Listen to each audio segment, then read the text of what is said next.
தமிழ்நாட்டு மக்களுடைய நலன் ஒன்றையே குறிக்கோளாக கொண்டு தொடங்கப்பட்டதுதான் தமிழக வெற்றி கழகம். தமிழ்நாட்டு மக்களுடைய ஏகபத்த நம்பிக்கையை பெற்ற தமிழ் சொந்தங்களுடைய குடும்பத்தினர் ஒருவராக இருக்கக்கூடிய வெற்றி தலைவர் மாண்புமிகு தமிழ்நாடு முதலமைச்சர் அவர்கள் மிகப்பெரிய பொறுப்பை பெற்று நமக்கு கொடுத்திருக்கிறார் அப்படின்றத அனைவருமே நினைவில் கொள்ள வேண்டும். அதனை நோக்கியே நாம பயணிக்க வேண்டும் அப்படின்னு சொல்லி தளபதி விஜய் அவர்கள் கூறியிருந்தார். எனவே கழக தோழர்கள் யாருமே பிறந்தநாள் விழா மற்றும் குடும்ப விழாக்கள் தொடர்பாக பொது மக்களுக்கு இடையூறு ஏற்படுத்தும் வகையில சாலைகளிலோ, மக்கள் அதிகம் கூடும் பொது இடங்களிலோ அல்லது போக்குவரத்திற்கு இடையூறு ஏற்படுத்தும் வகையிலோ எங்குமே பேனர்கள், பாதகைகள் உள்ளிட்டவற்றை கண்டிப்பாக வைக்கக்கூடாது. பொதுமக்களுக்கு இடையூறாக எந்தவித கொண்டாட்டங்கள்ல யாருமே ஈடுபடக்கூடாது அப்படின்னு எச்சரித்திருக்காராம். பேனர்கள், கொண்டாட்டங்கள் உள்ளிட்ட இவற்றின் வாயிலாகவும் பொதுமக்களுக்கு இடையூறு ஏற்படுத்தும் வகையில யாரேனும் நடந்து கொண்டால் அவங்கள் மீது கடுமையான நடவடிக்கை எடுக்கப்படும் அப்படின்றத தமிழக வெற்றி கழகம் அதிகாரப்பூர்வமாக அறிவிச்சிருக்காங்க.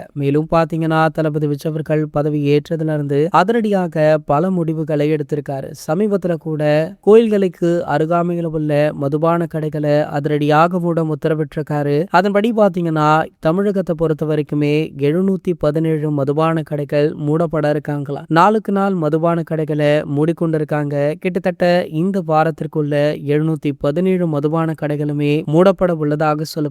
இது போன்ற செய்திகளை பத்தி நீங்க உடனே தெரிஞ்சுக்க நம்மளுடைய சேனலை மறக்காம சப்ஸ்கிரைப் பண்ணிக்கோங்க.